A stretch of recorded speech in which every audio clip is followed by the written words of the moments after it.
Like, mind if I put that on?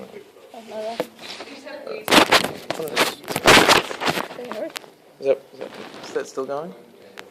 Yeah, it's still going. Yeah. Close enough.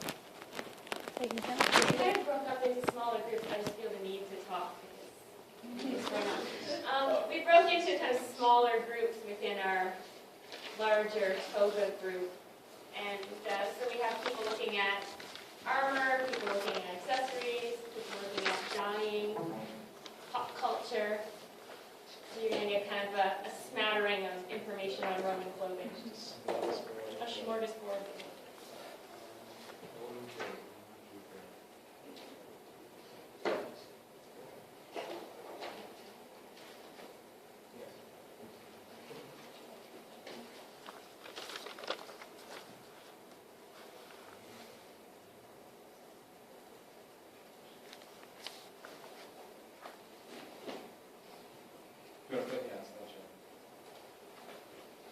Okay, so toga is basically a large woolen sheet that they wrapped around.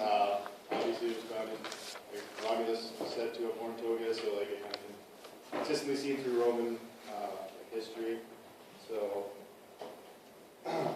basically, what people think they look like, the general perception of togas nowadays is that they're made for like basically partying. Like people go out, they see like TV shows like Animal House, which is like the true like brought in the kind of toga partying kind of situation, which are made out of bed sheets, tend to be a lot more revealing than what standard Roman togas were. As you can see, he's showcasing a nice chest hair. Also Roman togas were generally thicker. These are obviously bed sheets and not be good, right? So what Hollywood thinks they look like, there's a lot of TV shows out there like Spartacus, Gladiator, obviously. They have these like crazy vivid colored togas that would probably take a lot of time and be ridiculously expensive for the time period. The only one that kind of makes sense is the bottom left corner there. The guy with the white toga, he's actually a magistrate in the show Spartacus, which is like the only accurate one. So like just having togas like that, or stolas as the girls have in the bottom corner there, wouldn't really make any sense because the material is obviously way more like intricate and like there's a lot of different stuff going on there. So just wouldn't happen. What they actually look like, generally like white, maybe just a couple different colors in there. Magistrates obviously with the purple stripe. We'll get into the dyeing later on. So with that, like how often were they worn is kind of like a question. Like where would you see them? Like if you were walking through Rome, would like everyone have them? Like, oh, they're totally nice one. Yeah, they're great. Truth is it probably wasn't because slaves and poor people couldn't afford togas. So they would mainly wear tunics with cloaks over top. Also with people like walking around maybe doing like physical labor, toga is obviously not ideal. You can't picture a guy like plowing a field with a toga, it wouldn't make any sense. Or like maybe a blacksmith or something, probably set himself ablaze. So, and obviously the togas were pretty expensive, so I feel that like togas were generally worn by people in high standing or very wealthy, so that they could like kind of separate themselves from everyone else. Also people that were probably in government in high positions, so that obviously the magistrate was home, like he knew who he was. And on other ceremonies and events, so on and so forth. So that's my part there. Who's next? So, you're starting? Go for it. Yeah, what did they actually look like? It's a good question. Roman men would wear the same sort of garment for most of the Republican period. When they were in public, it was worn to emphasize Roman citizenship, especially during public gathering. Assemblies, business meetings, formal dinners, and always in the presence of the emperor. Like that would be kind of like disrespectful. Be like, oh, it's like your anchor or something. Anyway,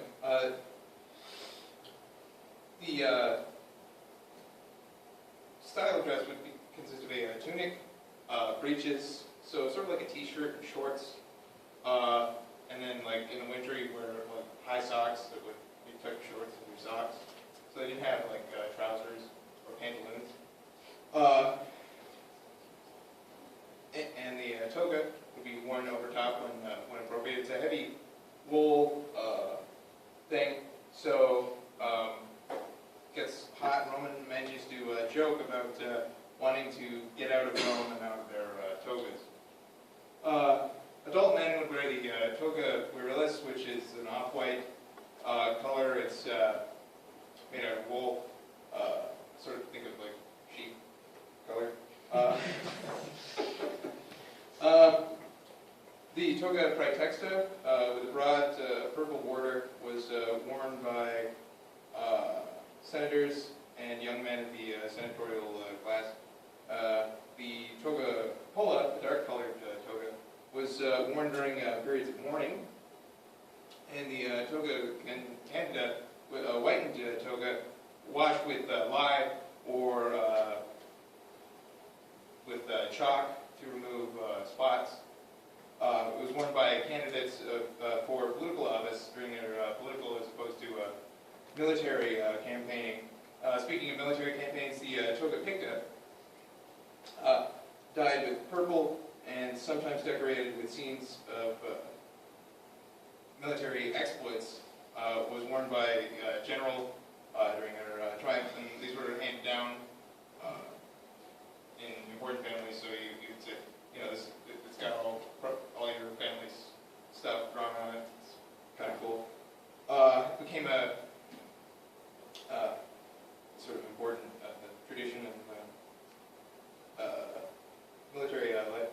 Slaves, resident foreigners, and others would typically wear tunics, seaside togas. They're expensive, they're impractical, and they're not for everybody. And they emphasized Roman citizenship, so if you were a slave or a resident foreigner, you would probably only wear a tunic, or if you were working in the field, and the toga was much too cumbersome for combat, but a tunic could be worn with arms and armor. Women were in charge of the household textile industries for the early republic. Wealthy women would employ household slaves in the manufacture of textiles for domestic use and in case of surplus for sale. The social changes that occurred during the Republican period are reflected in the dress and customs of the Romans. Roman women would be subjected to sumptuary laws, the outbreak of the costly Punic Wars. But as the Romans acquired more territory and extracted material wealth as well as ongoing indemnities through their conquest and expansion, Roman women gained access to imported goods, slave labor for textile manufacture, and precious metals and jewels for jewelry. Much of their jewelry was not gold, because gold was quite soft and unsuitable for things like hair and clothes, so it was probably a copper alloy, polished, near with enamel, to give it a gold-like color. Roman women were considered to be virtuous if they rejected the recently available, commercially available clothing in favor of creating clothes for themselves and their families. The creation of an equites class resulted in the equestrian tunic with the thin stripe, as opposed to the thicker senatorial tunic, the thicker stripe. And the toga picta became a symbol of the martial glory that meant social mobility.